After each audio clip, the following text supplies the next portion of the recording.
Life happens, and not always the way we expect it to. Every single day, we face change, stress, and uncertainty. What if you could learn to thrive no matter what life throws your way? Resilience expert Adam Markel and his inspiring guests explore breakthrough strategies to fully embrace change and build the resilience required to become change-proof.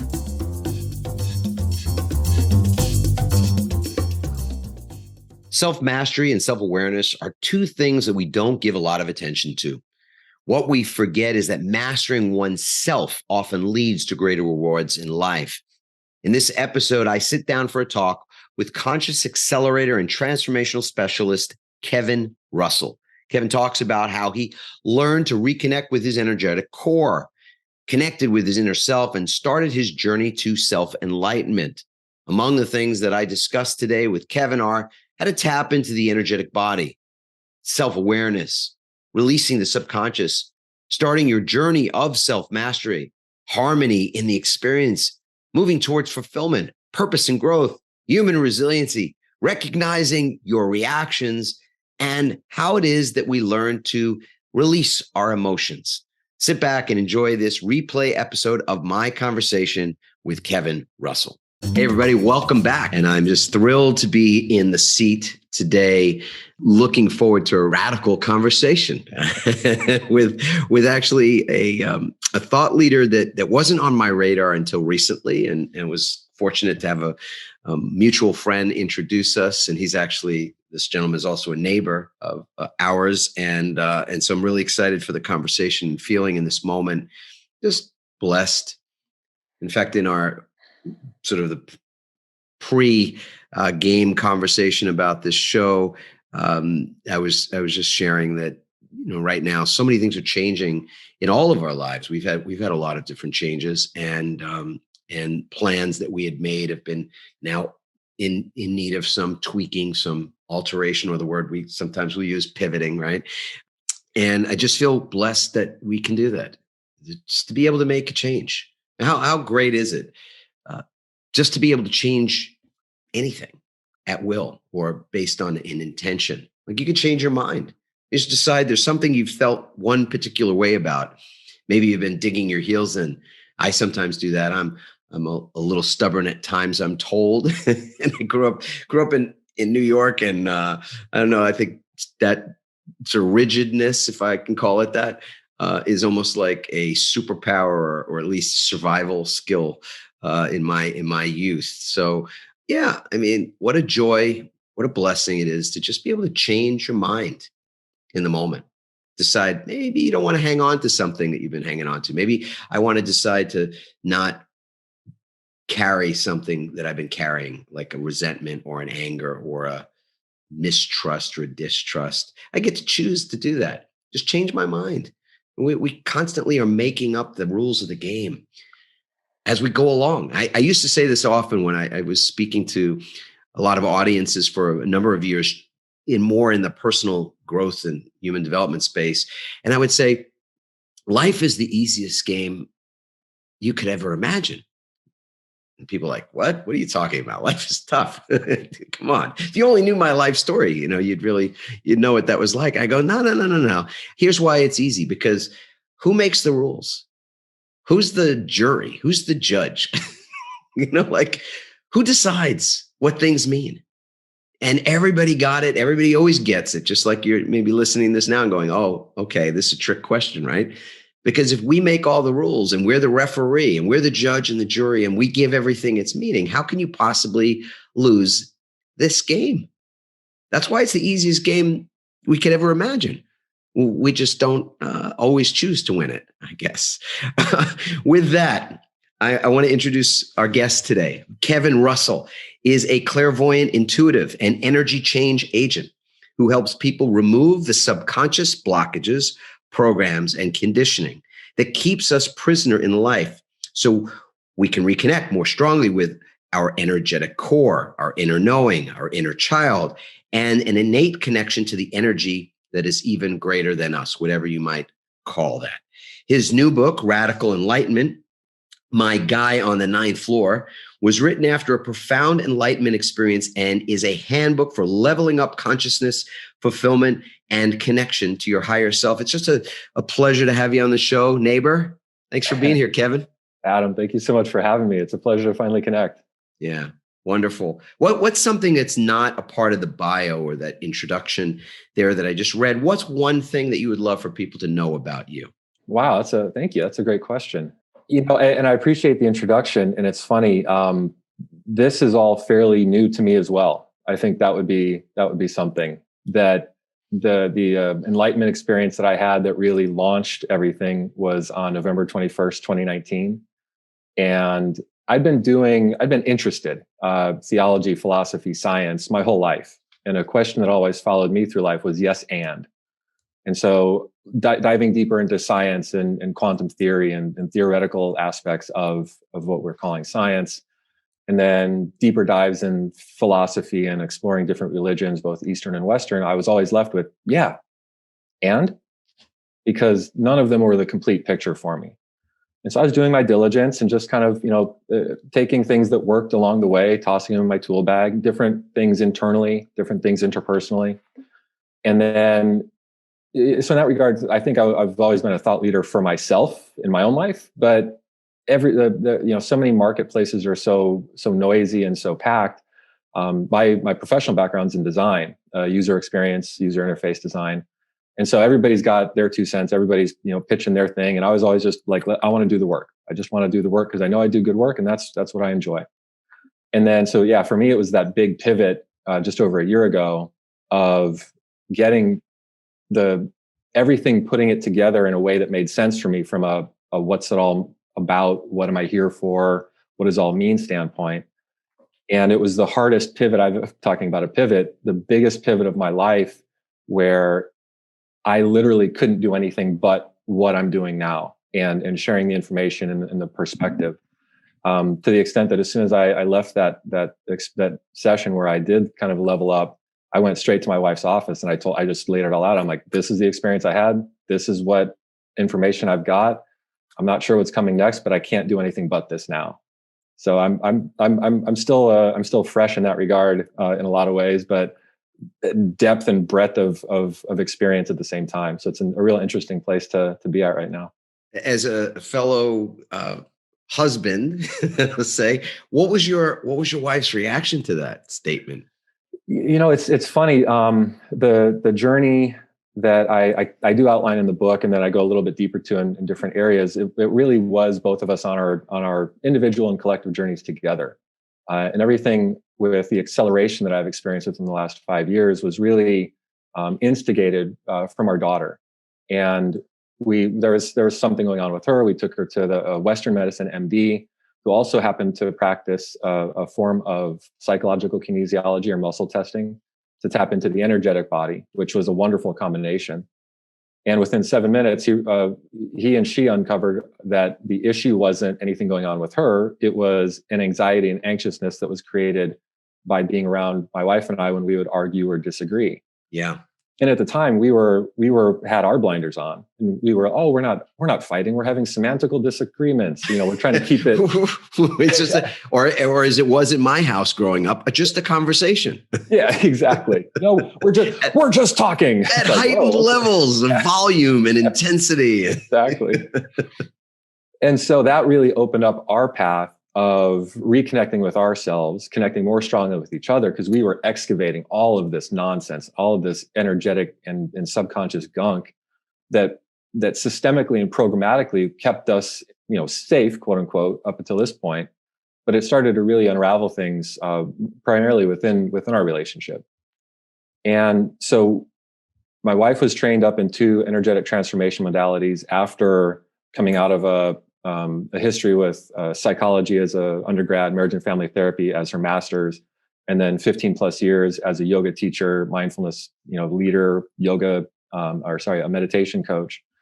So you didn't freak her out when you came? Yeah. Because you're a guy coming out of the tech design space, and then you say, hey, this is what just happened for me. Yeah. But she didn't look at you and give you like a, Who are you? Like, what have you done with my should husband? we Right. make an appointment for the couch and get you a Yeah. good solid spot? Which is funny because the experience that I had that was the catalyst for me was on her recommendation. She had seen this practitioner and she knew where I was at the time. And the analogy I always use is I felt like a toddler in a dark room where I could sense there was furniture, I could sense there was a light here and things like that. I just couldn't, I knew there was something just beyond my awareness or my field that I just wasn't tapping into, but I knew it was right there. And then I got all of that in the experience. So I mean, I wasn't looking for this. It wasn't expected. I was, to your point with where you're at, I was living a really, what I would consider a fulfilled life, a fulfilling life and within design. And I was consulting, contracting, making my own hours, getting to surf in the morning, which is something I hadn't been able to do for a long time. I'm doing great. And then it was like the universe was basically saying, okay, I hope you had your fun. And thank you for all the practice that you've done, everything you've been interested in. Here's now the configuration that is going to put everything together. So yeah, her reaction was, I mean, this is definitely a deep breath. Yeah. But it was like, okay, let's go, which was absolutely amazing. On the heels of the experience that I had. And then literally a week and a half later, the book just started flying out of me. I was writing 16 hours a day for about 2.5 weeks straight. And the framework, as far as the prescriptive aspects of the book, were all laid out and ready to go after that. And then I had perfect people at the perfect time coming in with interjections or different perspectives that I didn't have purview to, that really helped to build out and create the book that ended up being published. That's a journey all of its own, right? The birthing in and of a itself. book. We're right in the middle. We just launched a book called the I Love My Life Challenge, and then we've got another book that is actually we're in the final stages with the publisher, and it'll come out in August, called Change Proof. But that process is, I mean, it's arduous. It's longer than, the traditional birthing process of 9 months or thereabout. I mean, it could take years to see a book from that sort of kernel of inspiration to it being something you can put in your hand, hold up, and share with the world. So curious about your daughter and what you were being told. What's the sort of the sequencing there of when you were told, hey, what your daughter's experiencing is actually a result of what you guys are dealing with, or how you're showing up in your relationship. What's triggering her between that happening and this experience where you've created, had new awareness. That was like I'd call that the boot camp or the graduate level course on me. And everybody's graduate level course is going to be different. They're no two people are the same by any stretch of the imagination, except for the universals that connect all of us. So that inner energy, that inner light, every single human has that. And from that standpoint, we are all the same. There is no differentiation. And the subjective or really inconsequential differences are all surface, whether it's income, skin color, eye color, hair color, whatever the ways that we parse up the world. Those are the semantics. Those are the things that aren't really of import. But because we live our life so often from the outside in, that is what we give a lot of credence and weight to. And so it was really an organic journey where it was actually my wife's friend, one of her best friends, that instigated everything for us and our awareness into the deeper awareness into the energy space. Having cursory knowledge of laws of attraction, positive mindset and these types of things previously, but she was wife's friend was in a hiking accident where she hurt her back. I think she chipped a vertebrae or something in a hike, and went to the extent of exhausting Western means to getting a back surgery against recommendations from her doctors, because they were saying we don't necessarily see anything on the MRIs or anything else that would indicate that yes, a surgery would be required. But she was out of tools. She had no other, and at this time didn't see any other way through it. So ended up getting the back surgery, not doing anything, still having the excruciating pain. And so this is actually the doctor that she saw. And so that was our entry point and I think it was about 6 months, she healed her back just with energy and emotional work, with the help of this Western MD. coming to the realization that the debilitating, we visited her in bed and she was in excruciating pain, couldn't get out of bed. All of it was predicated on issues that she had that went that were underlying and went unaddressed with her husband for 20 or 30 years. And finally, it all built up, and it took this what was a minor physical injury to create a weak point within the bodily system that then all of this emotional energy started to find its way to. And so in that regard, energy, it can work as water, where it's always going to find a low point. So if we've got a physical thing going on and it turns into, I can sense, the rain's coming, I can feel it in my knee. Right. It's really just a physical entry point that gives us more purview into energy that's going on within the body. And so we were following this journey. And then the expression with our daughter was anytime she'd get a blemish, she would scratch it or pick it. To the extent where she looked like she had chicken pox, and we were giving her little tiny band-aids on her face and on her arms and on her legs to go to school with. And we're just like, oh my gosh, something's going on with her. What could be the problem? What could be the problem, quote unquote, with her? So that was the recommendation and the impetus that guided us to this doctor. And then he didn't even do anything. He just talked to her for about 7 minutes. And the kids are so much closer to our source and so much more connected to themselves that she was really in a space of just being able to pinpoint exactly what it was, because she didn't have the collection of stories or justifications or things, keeping her away from getting to the actual truth of what it was. Right. So that enabled her to just really get to that point of, no, it's when my parents are arguing that I feel anxious. And simple answer to a simple question. Exactly. What's causing you distress? Right. My parents argue. Right. Well, but in some dynamics, it would be really challenging for a child of any age to do that with a parent in the room. If it was, that kind of a relationship where so many of us have come from these families where we don't talk about certain things or we sweep certain things under the rug, and there's undercurrents of guilt and feeling less than that are based on any number of influences. Right. Keeping things secret, covert, hidden, right. All that kind of thing. We don't air our family business and every other cliche around that. 100%. And so then we started working with 7 minutes with this doctor, and then he excuses her. He said, okay, that you're good. You're fine. And that was literally it. Just identifying it for her, it cleared it up immediately. And then she actually never went back to that behavior. And then he turns to my wife. She understood the root cause. I don't want to assume that, but that's what you're saying. Yeah. That was exactly it. Sometimes if we're doing this work on our own and we let ourselves get to the root cause, just that identification is enough for our subconscious to release the condition or the behavior that we've created. Right. Other times it takes a little bit more excavating, and there's more components in play. So then that's where we take a little bit deeper dive. But for her for this one anyway, that was it. And then he turns right to my wife and says, okay, now you and your husband, that's another story. And that really launched our journey into really like radical honesty with ourselves and with each other, and moving past a lot of the conditioning that we brought with us from our life that was now creating dis-ease in our relationship. And we were just butting heads over the silliest, most inane things, as so many couples do. Sure. And it ends up being death by 1,000 cuts in a lot of ways, because we go back to this protected fight or flight approach to our loved ones because of a perceived danger from systematically.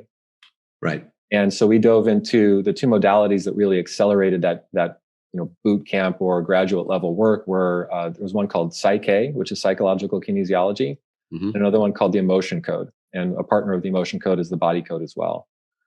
And I went off as soon as I started like dipping my toe into these areas of exploration. I just started like, I cranked it to sixth gear and I was just full throttling. And I was I moved through any fear or resistance I had of looking at anything from my past that could still be resonant within my system that was a negative experience. It was still rearing its ugly head. And to that regard, I did come to an understanding that every single human on the planet has and is currently experiencing PTSD in some form. And it doesn't. That makes total sense to me. Yeah. Well, and it can be, it can literally be like an absentee father, or a mother who isn't emotionally available, or the more indelible, visible examples are obviously, like military deployment. Those are the easier ones to see. Mm-hmm. But anything can affect our energetic and emotional body. And our subconscious is exponentially more powerful from a processing standpoint than our conscious mind. And it's also the repository of every experience we've ever had. And so we're part of a learning from just being in the bodies that we are, that is going to do everything it can to keep us safe at all costs, even up to the point of having the cost be expressed as debilitating depression or anxiety or any number of other mental, physical, or spiritual expressions of dis-ease that we go through. Right. Anything to get your attention, anything to get you to slow down. Right. Anything to, get you to change. Change is, and it's short of something more radical. I want to get into that radical word with you, but cancer or some other or heart disease and any number of things are really radical. It's a radical intervention that the body, and more than just the body, but let's just say, it's an intervention in the physical, in our physical beings for a very specific purpose, right? It's 100%. It's not like it's random. It's not right. Well, and this is where the multifaceted and dynamic. You know what? Can I just? I want to. That was a statement, not a question. Sorry. So no. For me, I want to correct myself, because is it random? I made a statement. It's not random, but I think there are enough people out there that do believe that a lot of these things just happen. They happen because of heredity, maybe. I've got heart, disease or diabetes or something else because my mom, my dad, they all had it. So of course I'm going to get it. Cancer, same thing. I want to get your beat on that. That, are we actually sort of victims, if you will, or tied to that those genetic markers and even to our family's history, or do we have more control in those matters than we might think we do? My answer would be yes and yes, which is the great part. So, and this is where I was going to jump in. There's no single point of causation for anything. Everything is subjective in our three-dimensional world.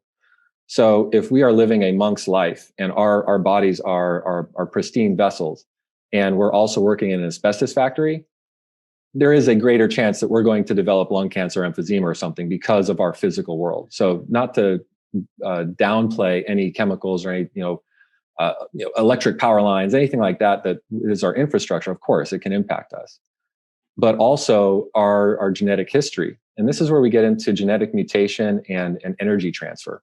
Coming at not even the problem, but coming at the equation from a more quantum perspective, which was really for me the key to unlocking or putting everything together from that energetic standpoint. And do you mean, when you say quantum, are you saying molecular? Is that another way to describe what you're saying? At the atomic level, at the smallest measure of something of something measurable? Is that what you mean by that? Exactly. And so at that level, there is wave and there is particle, and both are created from energy. And so the particle in the field is the visible wave moving through the field. It's the visible excitation in the field. And I really do think a major thing keeping us as a species at the level we're at is our perspective and the degree to which we can't pull out of our micro to the macro. Mm-hmm. So one of the things I have in the book is an analogy looking at it from the perspective of the car and the driver. The reason that we're so embedded with this perspective of having to fight cancer or give up altogether and just say, well, it's genetic, I can't have anything to do with it, is the only issue is a magnitude of scale, because we're experiencing everything our car is going through as if we're the car. And so when a check engine light comes on, we're not seeing that, oh, there's a check engine light, I should probably get the car looked at. We're viscerally experiencing the wear and tear on the transmission, the squeaky brakes, the mistimed belt, the broken headlamp, the chips and dings and bumps that we get from all the debris on the road, because we're so in our experiences, we're so entangled and enmeshed with our outer world that not all of us give ourselves that space and purview to pull back and say, okay, how am I in the experience? Who am I in the experience outside of my labels and my identifiers? And that can be a challenging path for a lot of people to walk, because it is moving into the unknown. It is moving into that kind of maybe a little bit less clear space of uncertainty, because we might not know what we find there, or have never given ourselves or been given the space to explore those concepts or ideas. And anything we fear, we're going to clench up on. I heard from an MD, a researcher, that the only two natural fears humans have are loud noises and falling. Everything else is created or manufactured within life, within society, within learning other people's fears. If we see a mother, if a young child sees a mother react to a spider or a snake, that's going to give them a program of that thing is dangerous. Yes. And so then we're looking at kind of the balance or differentiation between nurture and nature. Talk about uncertainty a little bit more. I'd love to get a sense of how it is that how do we deal with uncertainty? Is there a way to actually leverage or create power in uncertainty and use uncertainty actually as something that's powerful for us for good? Yeah, for me, it's always been an accelerator, and something that recently it's been an accelerator, and it's always something that I've towed the line with and not really shied away from. The only two things we can ever rely on in life are our breath and change. Our bodies change every 72 hours to 12 years. If you talk about stomach lining regeneration versus bone regeneration. So we're literally physically not in the same vessel that we were 12 years ago. Breath is our constant. And change is the only other thing that we can rely on, because there is no stagnation in life. The earth is a dynamic system that we are part of that is always going to find balance and stasis, even if it's not a kind or nice or more metaphysical association with balance. Because a narcissist parent and an overly empathetic, emotionally abused child, that is a form of balance, which then now we're getting into some more challenging areas of thought. But if you look at the energy dynamic that's at play in these, maybe abusive or challenging situations, there is balance there. So what's like the positive and negative poles in magnetism or in electricity. And so completely, if we take our judgment of what it means for those things to be happening or for people to be who they are being away, if you take that out of the equation, then you can see how those things might actually be balanced or even harmonious in a strange kind of a way, to use that word. But yin and yang is really a symbol for harmony. Right. And it's harmony in the disharmony of the experience. There is harmony in that. Yes. Nothing that we're striving for, going towards.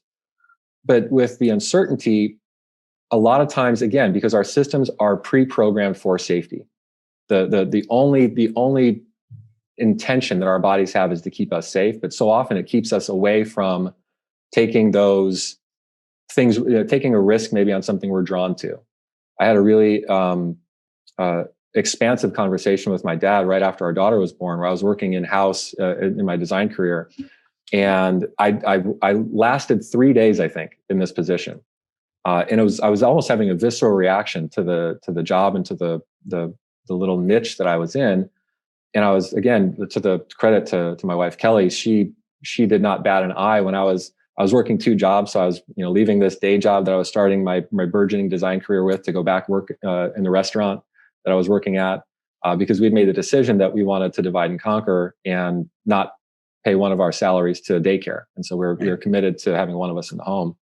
And I was like, yeah, I'll work. I have no problem. I can grind. Let's go. And so I called the last day I was there. I called Kelly. And I was like, I can't do this. And she said, quit. It's not worth it. And so having that support really did help with these concepts of uncertainty. And then I called my dad and I told him what was going on. And so with certainty, when you have support, like the support of your beloved, I know I had the exact same support from Randy. I've spoken extensively about that. People are probably sick of me talking about it. Although I get often just wonderful feedback too, just how, honoring and how it's a great model for other men in this instance to hear men speak about their wives as in these ways, especially to, point out a really vulnerable moment in your life where what you got on the other end was not, reminders of all the things you already kind of know, that it might be a little crazy, what I'm going through. It doesn't make a lot of sense. Right. It's probably putting us at risk that we don't need to be at, and all that kind of thing. And yet to get just sort of a deep breath on the other end and we'll take one step at a time. We'll figure it out as we go. I got your back.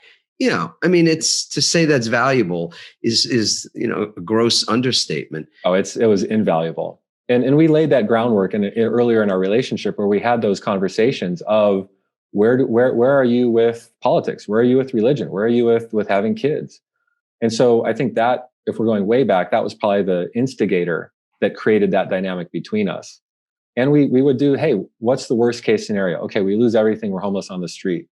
It doesn't matter. We can do and create anything. And so we've got each other and we've got each other's backs no matter what. And so that was monumental. Yeah. And then the bit of contrast, the most brilliant contrast I ever got was from my dad, who worked, he's from that generation who was the company man. He worked for 35 years at a single, within one company, obviously making different moves within the ranks. But he told me, he's like, I don't know, I don't know if I can support this. I was miserable my first 5 years at my job. And then he's like, sometimes you just got to put your head down and do it. I'm like, no, you don't. That was your perspective and your perception. And, coming into kind of my adulthood in the late 90s, early 2000s, I was already seeing the writing on the wall with potential writings with Social Security, with different things, the changing dynamics in the workforce, where we're going from, instead of it being supported by 10-1, now it's like 2-1 as far as the workforce versus a retiree. And doing what I was doing, I was not worried about retirement. I was like, I'm going to design until I'm 90 because I love this and it fulfills me and it feels good. And so those were major components. And then another big one for me with uncertainty was this. It was almost this innate connection that I had before I really deepened and broadened my own connection to myself, of being able to feel instead of think about situations or about whatever's going on. And I hadn't tapped into it to the degree of which I am now, where it's like, it's a really fine-tuned mechanism, because I've been honing it and practicing it really nonstop for the last 5 years, of tapping into that feeling, cultivating the intuition, and really expanding that inner knowing of my own space. So that's kind of, my own personal journey. But if we're looking to end around and to create a shortcut to being more comfortable with uncertainty, to me, that's being comfortable in the present moment. And so how do we get to that point? Well, breath work, exercise, getting out of our own way, allowing ourselves the space to just be, which is so rare these days. I think, in some regards on this specific topic, all of the change and perceived craziness of the last year, 2 years, 3 years, and then let's go all the way back. Let's say last 2,000 years is really predicated on fear and doubt, and then messages of shame or looking at things in the world as the other or separate or different. And that's where so much resistance comes in. And that's where so much reliance on things that are perceived as certain are really held on to at all cost. Because the alternative for so many is, well, what is there? I don't know. And becoming comfortable with the I don't know was another big component for me. Yeah. And just really letting it sit, letting it be in the present moment, which is an entire practice in and of itself. It requires a trust. Yeah. Tremendous trust, I think. Trust in the self, in ourselves, but trust in the scheme, in the organization of the whole as well. And I don't mind calling that organization, structure, or scheme God. That's the word I use for it, but I know that's not everybody's word for it. But something you said at the beginning, I think, is kind of interesting here too, which is the yes and this concept of yes and, because I'm not a stand-up comic. I've had some pretty funny moments on stage, which is always welcome and a pleasure. But looking back at improvisation as an example of that yes and, that's what if you're a comedian that's done improvisational work before, it's constantly moving a narrative forward. Yeah. And so it's yes and you just say, oh yeah, well, I ran into my Aunt Tilly on the street the other day and she was wearing a yellow hat. And then, it's like I'm passing the baton to you and you go, yeah, and I saw her too. And then a bird swooped down and picked it up and grabbed it right off of her head. And then, yeah, exactly. Kind of leading. Yeah. And we keep just so the energy of it is constantly moving it forward. Yeah. Otherwise it stops and then it's over. The scene is over. It's done. Yeah. And I think that when it comes to how you are able to leverage uncertainty, in part, it's this improvisation that's required. And it's trusting in your ability to simply improvise. Yeah. And so often, again, from early on, our confidence or that tapping into that ability really, in a lot of instances, can get undercut. If we're, and I had the benefit of everybody's trauma is subjective and everybody's got their own stuff. And like we said, PTSD, everybody's got it. So not to say that there weren't aspects of that and things that I've moved through that were challenging or difficult or traumatizing, but I did have the support from my parents in the way that I knew it in 7th grade. I wanted to be a designer, and they never hedged against that as far as, well, you sure you don't want to, think about a lawyer or doctor or, kind of these more, professional professions, so to speak.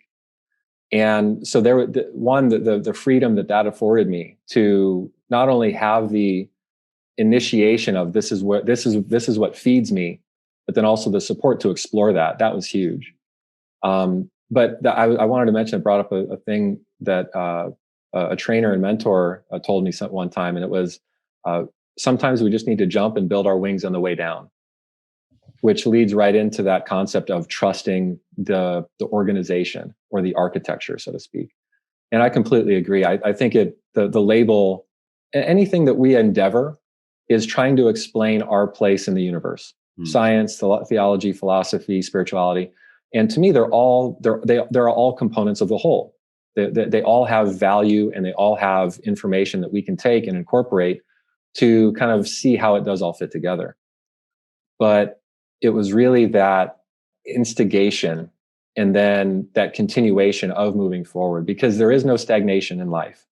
We're either moving forward towards things that fulfill us and that enliven us and that make us feel peaceful and joyful, or we are still resonating with our trauma or states of dis-ease or things that have kept us stagnant or feeling stuck. And that's the big illusion of being stuck. It's not that we're stuck in a place, it's that we've got two diametrically opposing energies pulling us in different directions that's keeping us perceptively stagnant. Yes. And so really all we need to do is diminish the negative that's perceptively holding us in place. And that's when the acceleration, and that's when the alignment and really embodiment of concepts like law of attraction start to gain momentum and speed. Because there's not the weight or the baggage emotionally or energetically being, tethering it down anymore.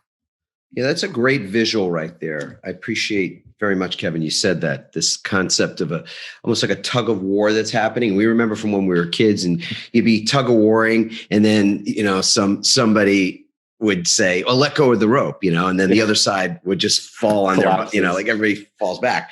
Yeah. And if to the idea of being able to look at things that you are in fact holding on to and choosing to let go of them might be just the thing that allows that spring action and that momentum that is moving forward to actually happen. You mentioned post-traumatic stress, and I read somewhere some months ago about something else that I think is really at the root of this, which is that our purpose is to grow. That is, I can't think of anything other than, I might say, what's our purpose? What's the combined purpose of all humanity? I might say to love or to be. And that makes sense to me. But I also feel like it's to grow. And I say that because if you look at a plant, what's the purpose of a plant? There's several purposes. In fact, they actually serve a purpose for us, as well. Or the function of the plant is growth, right? It's growth, because if it's not growing, it's the opposite. So it's the tug of war between living and dying. And as long as living, the energy of living and growing is winning out, then that plant continues to thrive. Right. And when it doesn't, well, then it wilts and eventually, withers and dies. And I think it's the exact same thing for us. So when we talk about what we use uncertainty for, as you said, being more comfortable in the present moment is a way to resolve uncertainty for yourself. But it's also, I think, in addition to that, to understand that uncertainty is in many ways a catalyst for growth. 100%. That when we're in that status quo, as you were describing earlier, things tend to get stagnant, and stagnation in lots of areas in our physical world, we can see what stagnation leads to. Right. And ultimately it leads to toxicity. It leads to death. When we stop moving entirely, we're morte. So anything that would break the status quo, even if what's breaking the status quo is something in the moment that creates fear or uncertainty or we don't like, the bigger picture is that is a catalyst for our growth. And so instead of post-traumatic stress, we have post-traumatic growth that's possible. 100%. And that's where we get into a conversation about resilience, which is a topic that we really is just on our hearts and minds a lot these days. I'd love to get your definition of resilience. Yeah. So resilience for me would probably be the undying and unyielding belief in self. Because if we have and cultivate belief in ourselves and confidence in just being, not necessarily confidence in knowledge or anything we've gained outside of ourselves, but taking that harder path of self-inquiry on the way towards, there's no such thing as perfection. And even I tend to shy away from the term self-mastery, but I think that resilience really is a component of that journey from self-awareness to self-acceptance, self-appreciation towards self-mastery. Because and so this is the not a lie, but this almost assumption that all of us are born into is that we are less than just by being born into the world, which is a complete fallacy. We are 100% whole and complete and perfect at inception, before conception and even before birth. And we're born into a world of concepts like sin or your parents know best. And I told my daughter this when she was a couple of years old. I said, listen, the only thing I have on you is 27 more years on this planet. I can help you change a tire. I can fix stuff around the house. I can change the oil in the car. I can teach you about the structures that exist. But this life is yours to live. However you want to do it. You're the captain of your ship. Your mom and I are just going to be acting kind of as admirals in the Navy. Anything you need, we're there. You need support. You need supplies. You need whatever it is, we got you. But this is your life to expand and explore and enjoy and experience the entire spectrum from the good to the bad. And so I think resiliency really is this. It's an internal. It is part of our energetic core, because it is that knowing and just the unyielding belief that I am whole, I am complete, I am. Yes. And getting past the labels and the fears that are so often predicated on things outside of ourselves. They're either learned or conditioned or programmed within our subconscious.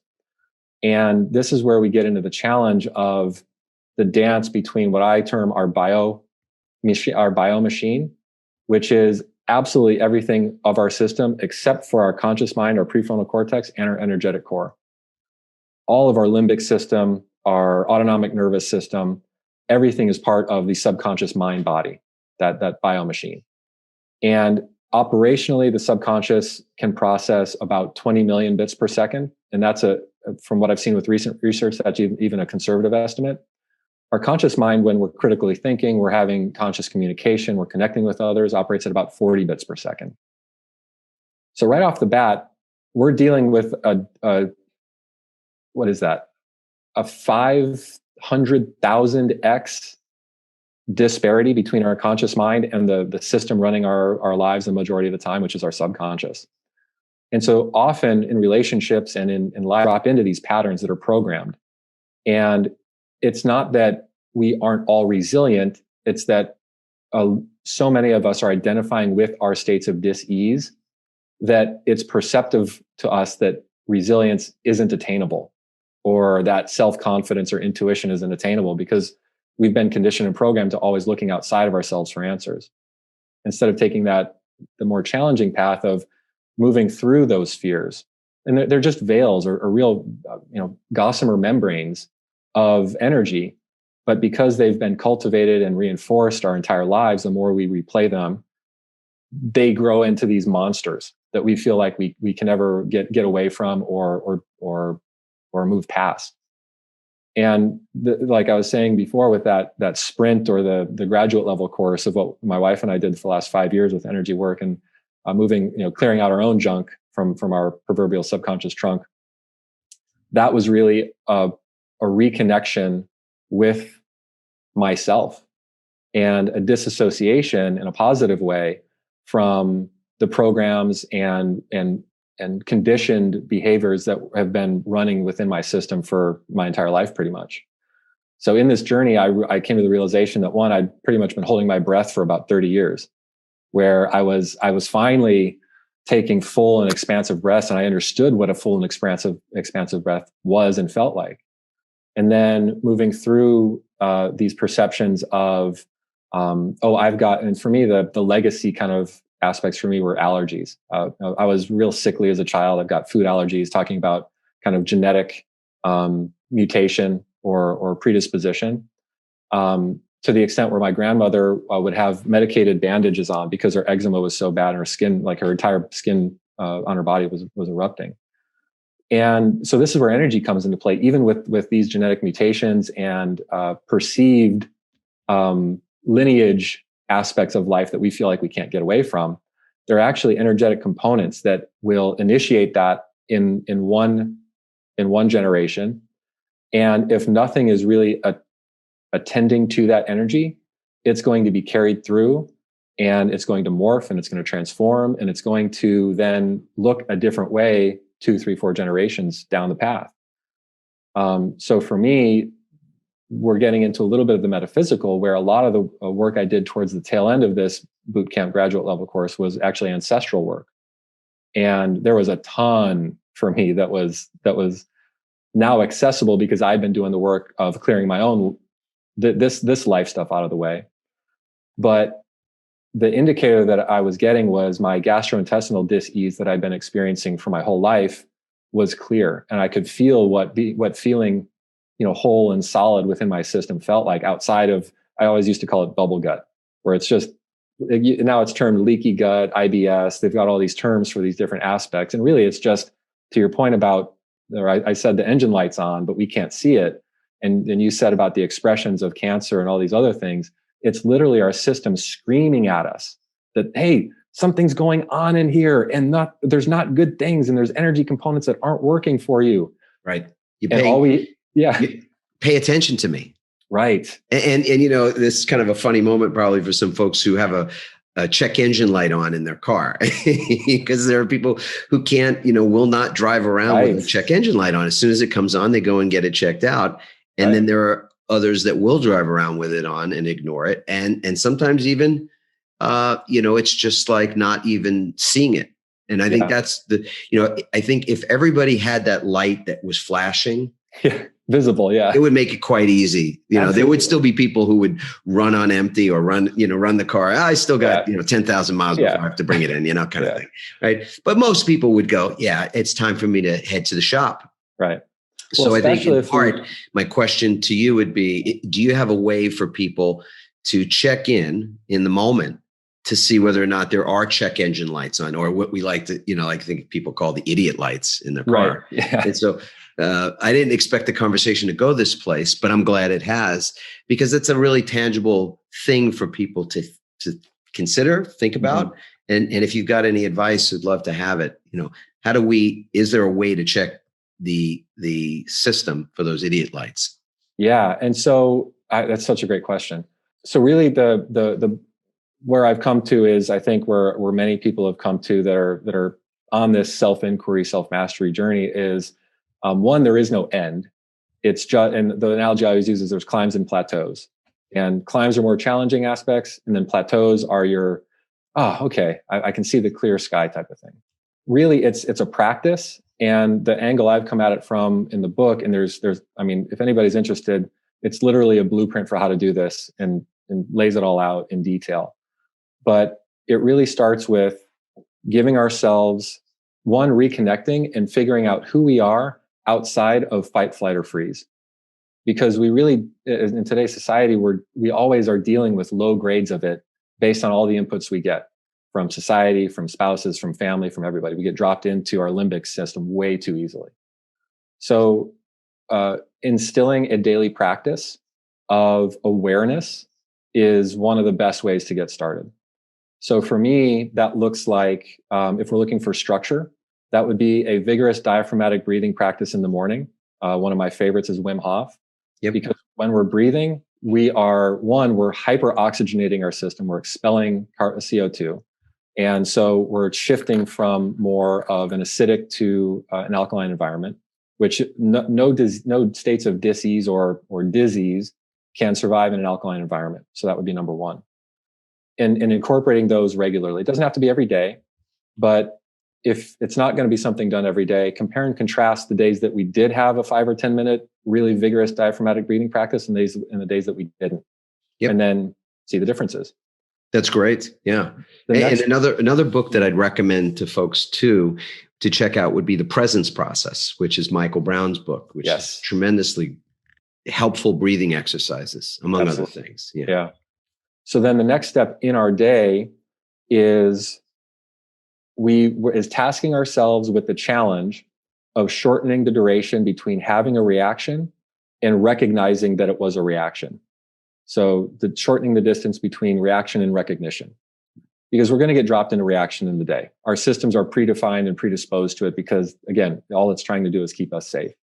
So if we get cut off in traffic, or if we get overcharged at the market, or if we have a boss or a client who is dealing with a fire drill and they're like, we need this email. We need you to respond to this email 5 minutes ago. Everything's falling apart.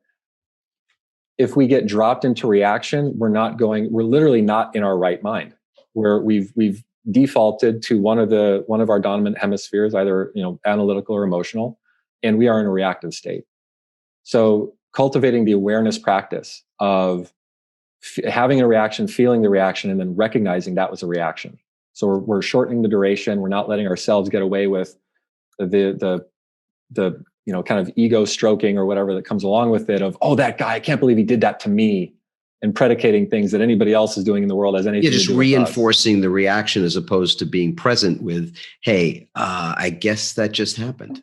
Exactly. I guess I just reacted again, right, as though I'm 17 years old and somebody's asking me whether I'm going to be home, for dinner tonight or whatever. Right. Exactly. So I think it's really helpful to shortening the distance between your reaction and your recognition, because on some level, to try to stop yourself from reacting, which I think is the goal that a lot of people have, it's a really tough goal to be successful at. Right. But a stop on the way, and a significant stop on the way, is just to see, oh, that just happened. I'm witnessing what I just did there. Yeah.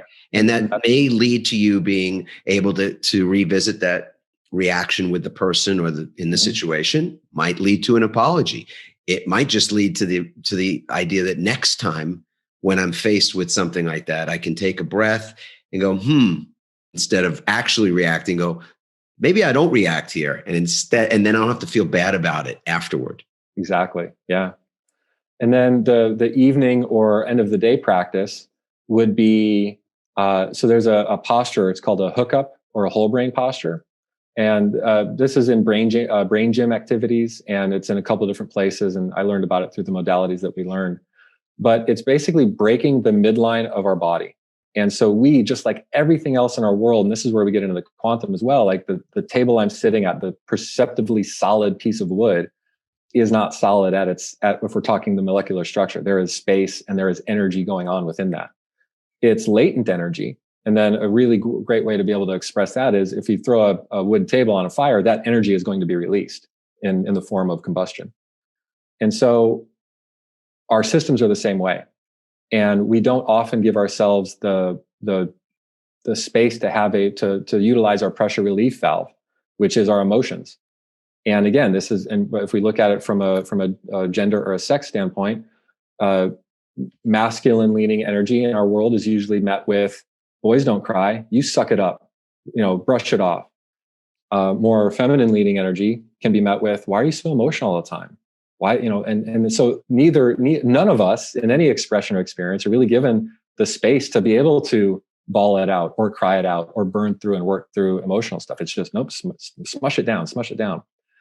And so the challenge is that, and to your point, if there isn't a disruption of the energy, that is going to be the new normal. That's going to be your new stasis. And so this posture is simple. It can be seated or laying down, and it's simply crossing our legs at our ankles, crossing our arms at our wrist, turning our thumbs down, clasping our hands, and then dropping that clasp either into our lap or folding it up and under and holding it against our chest. And I've actually got a PDF about this that I'll share with you. So there's some visuals to go along with this.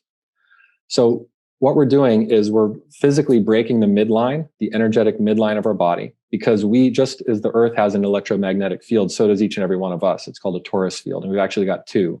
One that is more of a donut shape around the heart, and then the bigger one that goes top to bottom out of our crown of our head down to the earth, basically. And so what this posture does is it disrupts whatever state we're in, and it actually allows both hemispheres of our brain to come back into being activated. So we're not dropped into an overly emotional or an overly analytical response. It enables our prefrontal cortex more space to come back into our conscious or right mind. And it's really, so anytime I meditate now, this is the posture I'm in. This is one of the functions that I've experienced last year that's really helped me with my connection and with processing energy has been Epsom salt baths, which I was not a bath guy. Last bath I took was when I was 5 years old. And I was resistant to even jump back into it. And I was having a reassimilation or configuration challenge the day after my enlightenment experience, where it was the worst hangover I've ever had. Body aches, base of my neck base of my skull was killing me. Head was throbbing. And for this specific instance, it was because I had just gone through a complete emotional or an energetic expansive overhaul. And my system was kind of reconciling that. I got in the Epsom salt bath, and it was literally like E.T. at the end of E.T. I became reanimated. I was like, oh my, okay, back to what this new normal is. Exactly.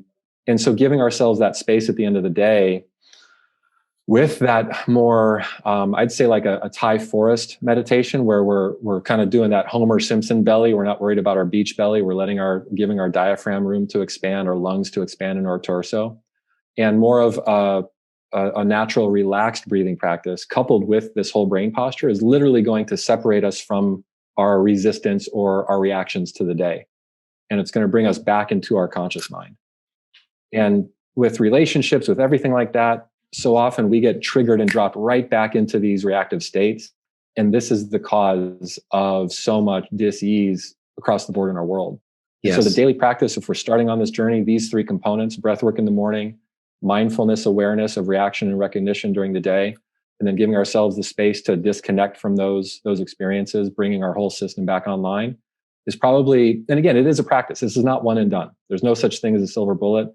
These are rituals, and you have to, in many ways, ritualize to habitualize. It starts with making a conscious choice to do some of these things. So I want to say, as we're wrapping up, that the show notes will contain links to where you can all find the book. Obviously, you can go on Amazon as well. But Radical Enlightenment, My Guy on the Ninth Floor by Kevin Russell. I think this is a must read, especially, folks, if you really enjoyed the conversation and want more. And I'm already intuiting, I guess, that people are going to want to know more about some of these exercises and rituals. All that's in the book. So the show notes will have links for that. If you know someone that would really benefit from what this conversation has brought to the surface, and people that you think would just be you're sort of interested in diving into this a little bit more, feel free to share this episode with someone else. We'd love to get your comments as well. You can go to adammarkel.com/podcast to leave a comment for myself and for Kevin. And Kevin, I just want to say such a pleasure. What a joy, really, to have you on the show this morning and to have this conversation. Thank you. That's just, I'm just going to hold that mirror right back up, because right back at you. It's been an absolute pleasure. And I look forward to connecting further in the future. Absolutely. Kevin, my question to you, last question is, do you love your life? Exponentially. And not just my life, just life. Yes. Like my life, it's funny. I wrote the book and I was like, I've done the thing, and all right, dust off my hands. That job's done. And then it's getting dropped right back into the reality, as you outlined, of, oh no, you need to get editing and figure out publishing and all the terrestrial things in order to birth it. And so it's still living life. It's still being in the experience and the expansive spectrum of things that we can experience. But that centered presence, that is the wellspring of life. And that's where I'm enjoying being, and I'm more attuned with returning to more frequently when I get knocked off my game and get dropped back into reactions. Beautiful, beautiful, buddy. It's beautiful in so many ways. I just think of that tug of war, that analogy, the picture you painted for us earlier, between growth and stasis. Yeah. And status quo. And so even in the instance of your book and any other thing, just because we have something, accomplish something or attain some goal, et cetera, it doesn't mean that the growth and this tension between the status quo, things staying the same, and growth, which is the way of the universe. Change is, as you said, the great constant. It's kind of a paradox in and of itself, that change is a constant. But that tension between our sort of instinct to want to stay the same and the universe's full-on intention and purpose for us, which is to grow, isn't put on hold. We can't hit the hold or the pause button on gravity any more than we can hit the pause button on growth. So these strategies that you've shared with us, I think are really phenomenal. And I'm looking forward to people not only enjoying the conversation, but also getting out there and discovering your book. So again, Kevin, thanks so much. Everybody out there, I hope you do in fact love your life, and that you love it just a little bit more, perhaps, because of what insights you were able to get today from our amazing guest. Thanks for listening. We hope you now have even more tools and greater insights to build resilience and become change-proof. Remember to leave a review on Apple Podcasts, and you may be featured in an upcoming episode. For more resilience tips and strategies, including support for building change-proof teams, visit adammarkel.com. To get your own free resilience assessment, go to rankmyresilience.com.